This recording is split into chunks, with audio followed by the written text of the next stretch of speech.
Bu il Azərbaycan öz qədim salnaməsinin 2 vacib səhifəsini, 2 yubileyi təntənəli şəkildə qeyd edir. Həmin yubileylər üst-üstə düşür, sinxrondurlar, sanki bir-birlərini tamamlayırlar. Söhbət 2023-cü ildə ölkəmizdə dövlət səviyyəsində qeyd edilən 2 yubileydən gedir. Biri, ümummilli lider Heydər Əliyevin 100 illik yubileyidir. İkincisi isə 1973-cü ilin 7-13 oktyabr tarixində Ulu Öndər Heydər Əliyevin təşəbbüsü ilə Bakıda keçirilmiş 24-cü Dünya Beynəlxalq Astronavtika Konqresinin yarıməsirlik yubileyidir.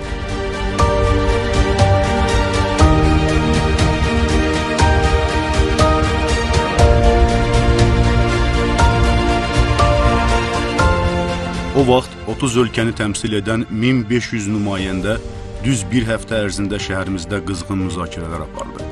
Dünya Astronavtlar Federasiyasının prezidenti Luigi Napolitano'nun, Beynəlxalq Astronavtika Akademiyasının prezidenti Charles Stark Draper'in konqresdə iştirakı, söylədikləri nitqlər tədbiri anındaca bir saylı, dünya əhəmiyyətli görüş meydançasına çevirdi. Konqresdə 350 sayda məruzə dinlənildi. Bəzi ilklərə imza atıldı. Konqresin baş memarı, mühəndisi isə elə həmin Heydər Əliyev idi. Məhz o, 1973-cü ildə Azərbaycan tarixinə, elminə yeni səhifə, yeni abzas, kosmik məzmun bağışladı.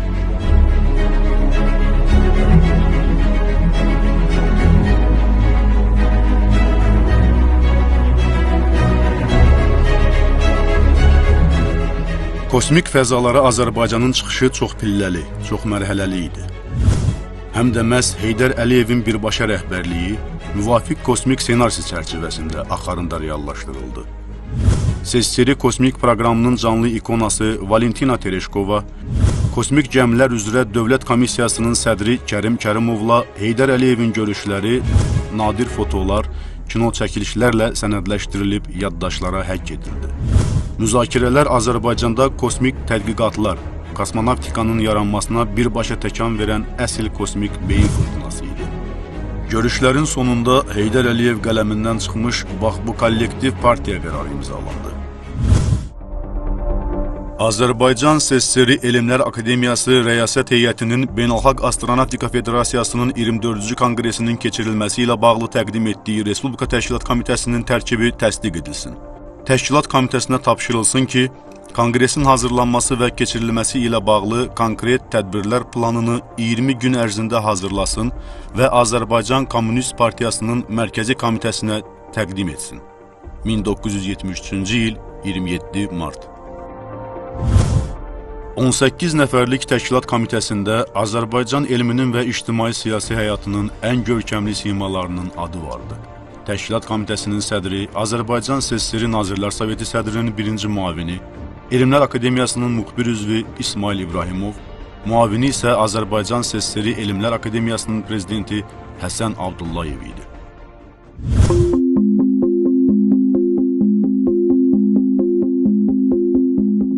Bu qərar əvvəlki çox zəhmətli, məhsuldar səylərin məntiqi nəticəsi idi. İlk sınaqlar kosmik mövzuya ilk çıxış kinematoqrafdan, məşhur Sehirli Xalat filmindən başladı. Açıq kosmosda çəkisizlik şəraitində qanadlanmağımız, xəyali kosmik səfərlər, ay səthinə ilk məktəbli desantı mövzusu da əvvəl kinematoqrafımızda, sonra da astrofizika elmimizdə gündəmə gətirildi. Azərbaycan insanı kosmos mövzusu ilə yaxından məhz bu filmdə üzləşdi. Film sanki xalqımızı yol ayrıcına çıxarmışdı. Seçim etmək lazım idi. Keçmişə səyahətimi seçəcəyik, yoxsa gələcəyə, kosmosa. Bu psixoloji testi Azərbaycan əvvəlcə kino ekranları qarşısında yaşadı. Filmə baxan Azərbaycan gənci kosmik aləmlə özünün ilk təmasını qururdu. Filmdəki gənclər o vaxtki Azərbaycanın əlaçı şagirdləri idilər. Azərbaycan gəncliyinin kosmik standartlara hazırlığı da bu filmdə səfərbər edildi. Uşaqlar, niyə yubanırsınız?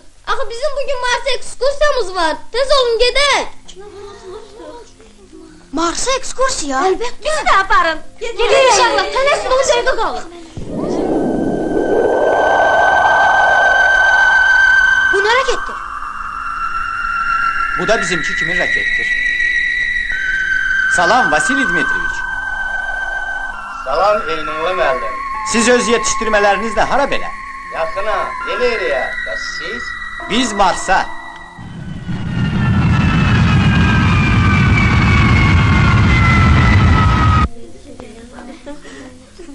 Ah, lap yaxşı. İndi isə gedin. Amma ehtiyatlı olun.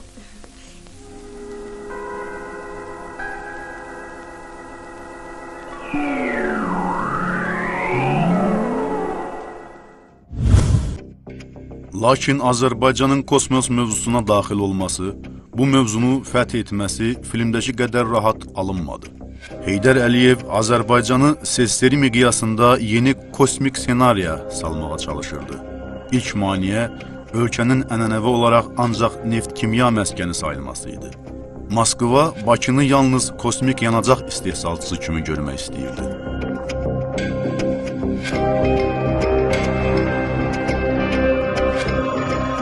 Sovet İttifaqında ilk reaktiv mühərrikli Girt-9 raketinin, yəni Katyuşanın maye yanacağı məhz Bakı kimyaçılarına məxsus idi. Moskva kuratorları Azərbaycanın kosmik taleyini yalnız bununla, raket yanacağının təmin edilməsi ilə məhdudlaşdırırdılar. Stereotipləri qırmaq, Azərbaycanın digər kosmik imkanlarını Moskvaya təqdim etmək işində Heydər Əliyev xeyli əmək sərf etməli oldu. Sesleri tərkibində ən müasir, mükəmməl neft-kimya sənayesinə sahib Azərbaycan hələ 1973-cü ildən xeyli əvvəl Sovet kosmik sənayesinin ən vacib halqası idi artıq. Kosmik raketləri hərəkətə gətirən yüksək aktanlı yanacaq, sürtki yağları elə əvvəldən Azərbaycan ağ neftindən, kimyaçı alimlər Şıxbaba Əliyev, Yusif Məmmədəliyevin rəhbərliyi altında Neft-Kimya Prosesləri İnstitutunda hazırlanırdı. İlk sınaqlar 1939-cu ildən Xəzər akvatoriyasında torpedo mərmilərinin istehsalı ilə başlamışdı. Azərbaycan mütəxəssisləri o vaxt Sex-8 adlanan tam məxfi ünvanda yeni torpedo silahlarının həm özünü, həm də ən müasir yanacağını hazırlamışdılar. Tədqiqatlar 1941-ci ilədək o vaxtki Almaniya ilə sinxron aparılırdı desək yanılmarıq. Çünki Azərbaycan alimlərinin çalışdığı Sex-8 dəniz bazasının tam oxşarı Baltik sahillərində Var 88 Hexengrand ünvanında yerləşirdi. 40-cı illərdə bu yanacaq tədqiqatlarının nəticələri məşhur Almaniya ixtiraçısı von Braun'un V-1 raketlərində istifadə olundu. Torpedoların üfüqü, trayektoriyası raketlərin şaguli uçuşuna transfer edildi. Mühəndis von Braun müharibədən sonra Amerikaya köçüb NASA proqramları çərçivəsində o tədqiqatlarını davam etdirdi. Apollon kosmik raketlərinin yanacaq tərkibini bu əsasda təkmilləşdirildi. Azərbaycandakı oxşar yanacaq sınaqları əvvəlcə torpedo mühərriklərində mənimsənildi. Torpedolarda üfüqi atış trayektoriyası, raketlərdə isə şaguli atəş bucağı sınaqdan çıxarıldı. Kimyəvi tərkib eyni idi, Bakı mənşəli idi. Heydər Əliyevin israrlı səyləri olmasaydı, Azərbaycan Sovet kosmik hərbi sənayesinin ancaq yanacaq emalatxanası kimi qalacaq, kosmik proqramlarda iştirakı bu kimyəvi texnologiyalarla kifayətlənəcək, kosmik tədqiqatların digər vacib sahələrinə dəvət almayacaqdı. Amma Heydər Əliyev uzaq görən idi. Yerin üstünü də görürdü, elə kosmik ənginlikləri də. O qərara gəldi ki, Azərbaycan sənayesi elmi tədqiqat kadrları yeni üfüqləri adlayaraq kosmik fəzalara boylanmağa tam hazırdırlar. Beləliklə, start meydançası kimi 1973-cü ilin 7-13 oktyabr tarixində Bakıda keçiriləcək 24-cü Beynəlxalq Astronavtika Konqresi seçildi.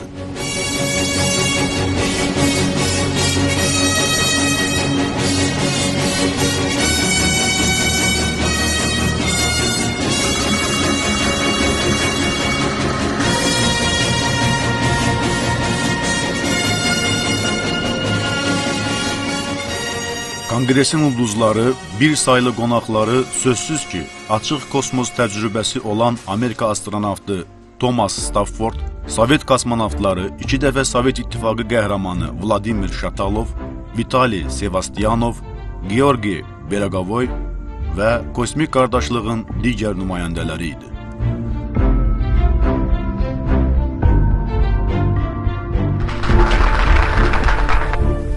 Well, again, I want to say thank you so much for the great welcome in Baku.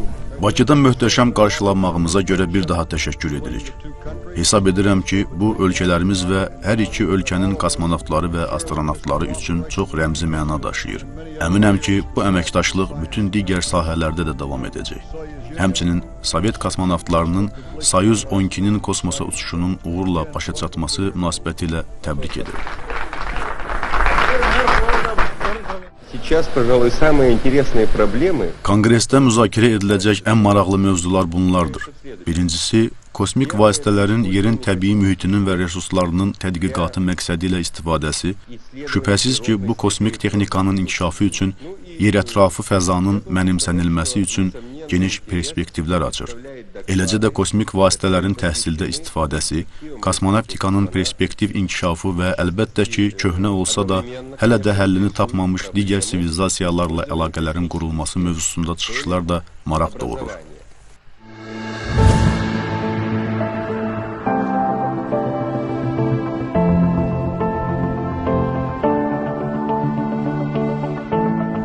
Konqresin Azərbaycanda keçirilməsinə daha bir səbəb Şamaxıda yenicə inşa edilmiş məşhur modern rəsədxana idi.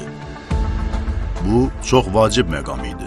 Amerika və digər ölkələrdən olan astronavtlar məhz bu teleskopdan əvvəl kosmosa, sonra da Azərbaycana baxdılar. Axırda isə bu baxışlar Heydər Əliyevin üzərində dayandı.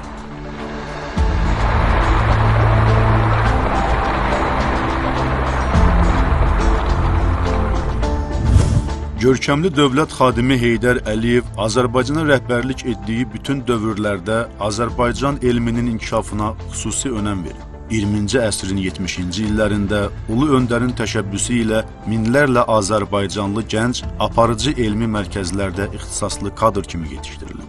Şamaxı Astrofizika Rəsədxanasının dünya rəsədxanaları ilə əməkdaşlıq əlaqələrinin qurulması və ümumilikdə Azərbaycanda kosmik sənayinin inkişafı Heydər Əliyevin adı ilə bağlıdır.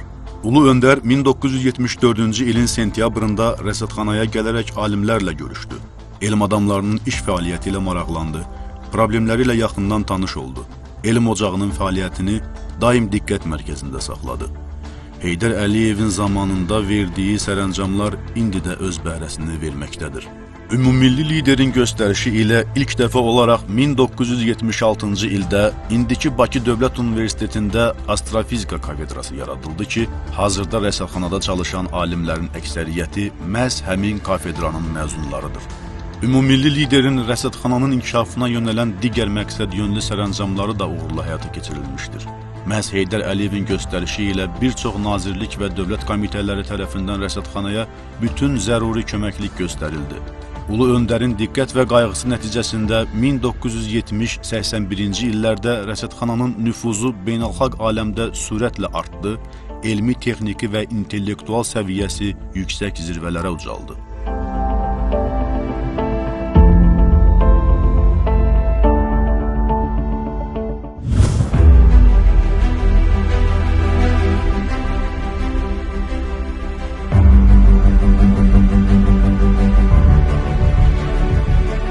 Konqres yerüstü düyünləri kosmik baxışlarla həll etdi. Soyuq müharibə gərginliyinin azalmasında ABŞ və Sovet kosmonavtlarının Bakı görüşləri misilsiz nəticələr verdi. Yer sakinlərinin uğursuz dialoquna kosmik fəza fatihlərinin nəfəsi, səsi qatılınca, necə deyərlər, buzlar qırıldı. Bakı görüşündən düz 2 il sonra bu qəhrəmanlar Soyuz Apollon peyklərini kosmosda görüşdürdülər.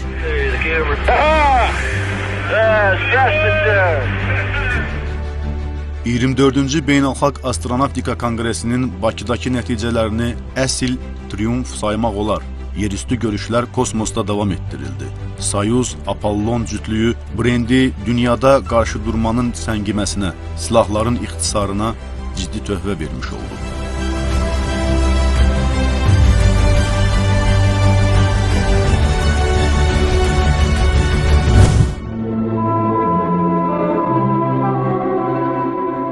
Münasibətlərdə gərginliyin azalmasına, konqresi müşayiət etdirən çoxsaylı mədəni, kulinar, estetik tədbirlər, tarixi məkanlara edilən səfərlər də təsir etdi.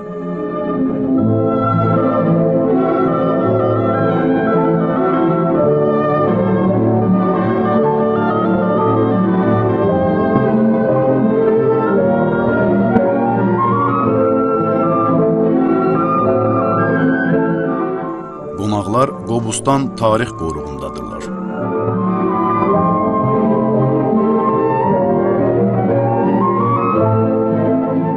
Sonra Suraxanı atəşpərəstlər məbədini ziyarət etdilər. Dənizdəki neft daşları kimi nadir, futuristik şəhərciklə görüşürlər. Nəticələr müsbətdir. Dənizi, dərin suxurlardakı nefti cılovlayan, mənimsəyən Azərbaycan kosmosunda fəthinə tam hazırdır. SSR raket torpedo sınaqlarının Xəzərdəki nəticələri, üstəgəl oxşar təcrübələrin Almaniyada, Amerikada davamı Heydər Əliyevin diqqətindən yayınmadı. Dəniz sınaqlarının kosmosda təkrarında Azərbaycan yenə də iştirakçı ola bilərdi. İmkanlarımız Bakıda keçirilən 24-cü Beynəlxalq Astronavtika Konqresinin yüksək kürsülərində sınaqdan keçirildi. Etibarlılığını sübut etdi. Azərbaycan Komünist Partiyası Mərkəzi Komitəsinin bürosunda konqresin yekunları müzakirəyə çıxarıldı. Respublika Elmlər Akademiyasının tabeliyində xüsusi mərkəzin yaradılması haqqında qərar qəbul edildi. Cəmi 3 ay sonra 10 yanvar 1974-cü ildə SSR Nazirlər Sovetinə Bakıda kosmik mərkəzin yaradılması haqqında müraciət olundu və 21 avqust 1974-cü ildə Bakıda kosmik texniki vasitələrdən istifadə etməklə təbii ehtiyatların tədqiqi üzrə Cənub-Şərq Mərkəzi, Kaspi elmi mərkəzi yaradıldı. Mərkəzin əhatə dairəsi bütün yaxın xarici ölkə ərazilərini də özündə qapsayırdı. 16 dekabr 1974-cü ildə Azərbaycan Respublikası Elmlər Akademiyasının nəzdində Kosmik Cihazqayırma Məxsusi Konstruktor Bürosu fəaliyyətə başladı. Büronun fəaliyyətinin daha səmərəli təşkil edilməsi üçün Nazirlər Sovetinin 1 fevral 1977-ci il tarixli sərəncamı ilə Kaspi Elmi Mərkəzinin tərkibində Kosmik Cihazqayırma Təcrübi Zavodu və Azərbaycan Komünist Partiyası Mərkəzi Komitəsinin 25 mart 1978-ci il tarixli qərarı ilə Naxçıvan Muxtar Respublikasının Ordubad şəhərində Radiofiziki Cihazqayırma Xüsusi Konstruktor Bürosu fəaliyyətə başladı.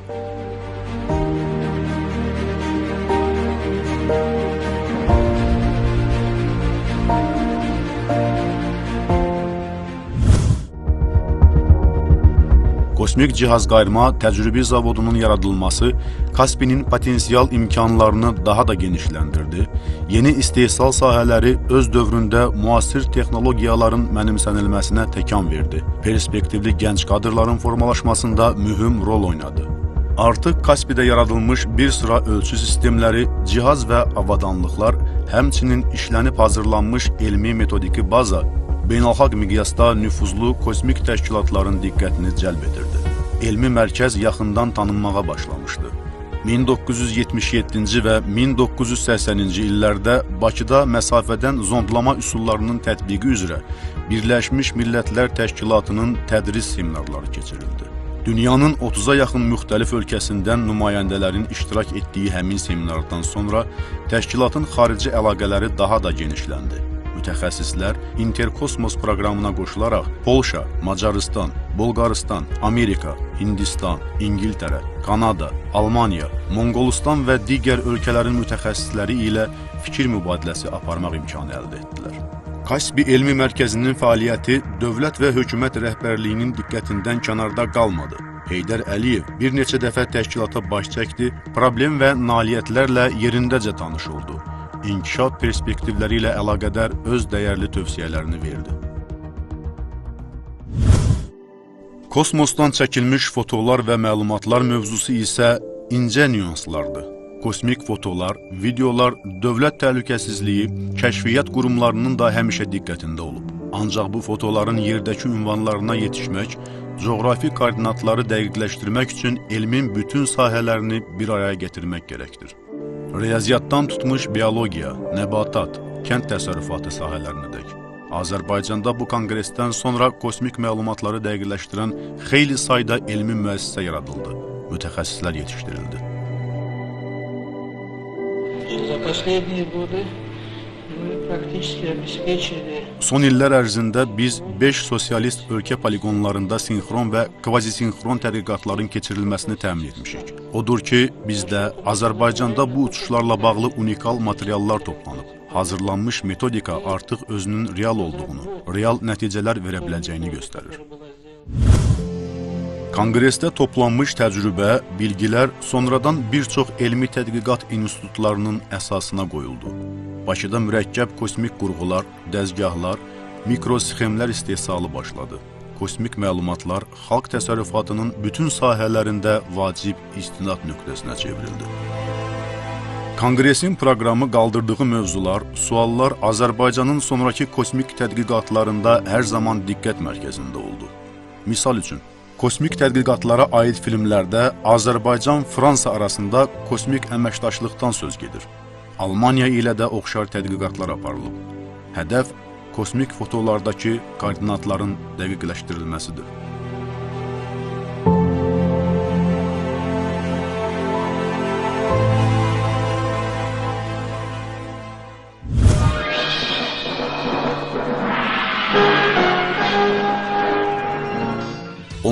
Avqust 7 sentyabr 1984-cü il tarixlərində Azərbaycanın şimal-qərb hissəsində, Şəki, Zaqatala və Mingəçevir rayonları ərazisində BMT-nin Interkosmos proqramı çərçivəsində Günəş 84 P6 eksperimenti keçirildi. Eksperimentin gedişi göyərtəsində kosmonavtların da olduğu Salyut 7, Soyuz T-11 orbital kompleksindən aparılan sinxron çəkilişlərlə müşahidə edildi. Hədəf, yerin aerokosmik tədqiqatının fiziki, riyazi və elmi metodiki aspektlərini təkmilləşdirmək idi. Respublika mütəxəssisləri ilə yanaşı, bu təcrübələrdə SSR təyyarəçi kosmonavtları, həmçinin Bolqarıstan, Macaristan, Almaniya Demokratik Respublikası, Kuba, Monqolistan, Polşa və Çexoslovakiyalı alimlər də iştirak edirdi. Bir sıra nüfuzlu elmi tədqiqat təşkilatlarının bu eksperimentə qoşulması Respublikamızın elmi həyatında əlamətdar hadisəyə çevrildi və kosmik təbiətşünaslığın müvafiq sahələrinin inkişafında mühüm rol oynadı. Həmin eksperiment nəticəsində Kosmik Tədqiqatlar Elmi Rəhbərliyi 1985-ci ildə Birliyin SSR Ümumi Maşınqayırma Nazirliyinin Baş Kosmos İdarəsi tərkibində fəaliyyət göstərməsinə nail oldu. Lakin SSR-nin süqutundan sonra biz artıq bu mövzuya yeni abzasdan qayıtmalı olduq. 1973-cü il 24-cü Astronavtika Konqresinin ən gənc iştirakçısı isə o vaxt cəmi 12 yaşı olan Azərbaycanın hazırki prezidenti İlham Əliyev idi. Konqres fotoları arasında onun da nadir fotosu mövcuddur. Sovet-Amerika kosmonavtları əhatəsində gördüyümüz İlham Əliyev düz 50 il sonra sanki yenidən bu fotonu canlandırır. 50 il sonra yenidən öz kosmik taleyinə və kosmik mövzusuna qayıdır. Qayıdışın xronologiyası, start meydancası belədir. 2008-ci il 4 noyabrda Prezident İlham Əliyev ölkəmizdə kosmik sənayinin yaradılması barədə qərar imzaladı. 2013, 2014, 2018-ci illərdə Azerspace, Azersky adlı peyklərimiz kosmik fəzaya buraxıldı. Azərbaycan kosmik ölkə statusunu qazandı. Allumage EAP, décollage.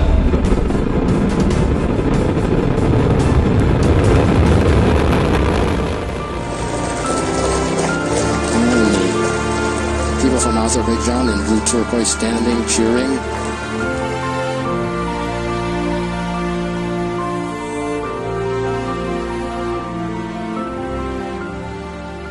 Bugün ölkəmizin həyatında çox əlamətdar və tarixi bir gündür. Bugün birinci Azərbaycan telekommunikasiya peyki orbitə çıxarıldı. Bu tarixi hadisə münasibəti ilə bütün Azərbaycan xalqını ürəkdən təbrik edirəm. Bu doğrudan da tarixi bir gündür, böyük nailiyyətdir, dövlətimizin böyük qələbəsidir. Kosmik fotoların, görüntülərin dəqiq koordinatları mövzusu isə sonradan Qarabağ döyüşlərində karımıza gəldi. Özünü tam doğrultdu. Bu mövzuya uzaq 24-cü Konqresin təcrübəsi, Kosmik Tədqiqatlar İnstitutumuzun Azərkosmos brendimizin töhfələri misilsizdir. Nöqtə atəşlərini biz məhz həmin təcrübələr, tədqiqatlar əsasında reallaşdırdıq. 2019-cu ildə Beynəlxalq Astronavtika Federasiyası növbəti 2023-cü il konfransının hansı şəhərdə keçirilməsini müzakirə edirdi? Singapur, New Delhi, Rio de Janeiro, yoxsa Bakı? Azərbaycan müstəqillik dövründə ilk dəfə kosmik müzakirələrə, kosmik görüşlərə iddialı idi. Aya insan ayağı dəyməsinin 50 illik yubileyinə həsr edilmiş konqresdə giriş sözü ilə ABŞ vitse-prezidenti Michael Pence çıxış edir. Zalda bir çox ölkələrdən, dünyanın 5 qitəsindən gəlmiş 6000 nümayəndə var idi. Azərbaycan burada geniş tərkibli nümayəndə heyəti ilə təmsil olunmuşdu. New Space, yəni yeni kosmos dövrünün anonsunun verildiyi bu konqresdə biznes dairələri ilk dəfə idi ki, məclisin yuxarı başındadırlar. Müzakirə zamanı bizim heyət öz fəallığı ilə yadda qalır. Növbəti konqres harda keçiriləcək sualının cavabı da gərgin müzakirələrdəki fəallığımızdan asılı idi. Bəzən ölkələrin taleyi yer üzərində yox, açıq səmada, kosmik ənginliklərdə həll edilir. Azərbaycan 2023-cü ildə keçiriləcək növbəti konqresin ünvanı olaraq seçilir.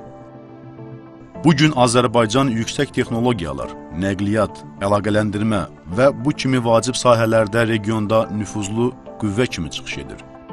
Kosmik sənayenin inkişafı ölkəmizi regionda kosmik ekosistemin qurucularından birinə çevirir. Azərbaycan Respublikasının Kosmik Agentliyi 3 peyk vasitəsilə geniş spektrli xidmətlər və həllər təqdim edir.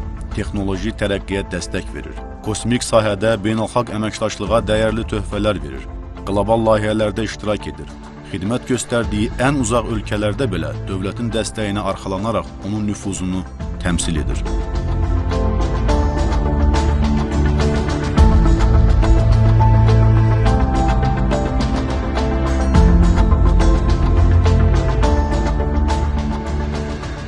Qlobal çağırışlar və imkanlar, kosmosa şans verək mövzusunda paytaxtımızda keçirilən konqres, kosmik sahədə fəaliyyət göstərən xarici agentlik, şirkət və təşkilatlarla daha sıx əlaqələrin qurulmasına, ölkəmizə kosmik texnologiyaların transferinə, insan kapitalının inkişafına, ölkəmizin etibarlı tərəfdaş kimi beynəlxalq nüfuzunun daha da möhkəmlənməsinə xidmət edəcək.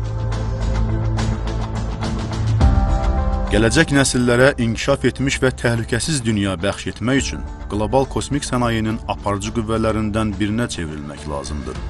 Bu hədəfə aparan uzun və keşməkeşli yolun bütün döngələri, enişləri, yoxuşları, ən əsası da 50 il öncə uzaq görənliklə qoyulmuş təməlinə sizinlə birlikdə nəzər salmağa çalışdıq. Axı güclü təməl gələcək uğurların zəmanətidir.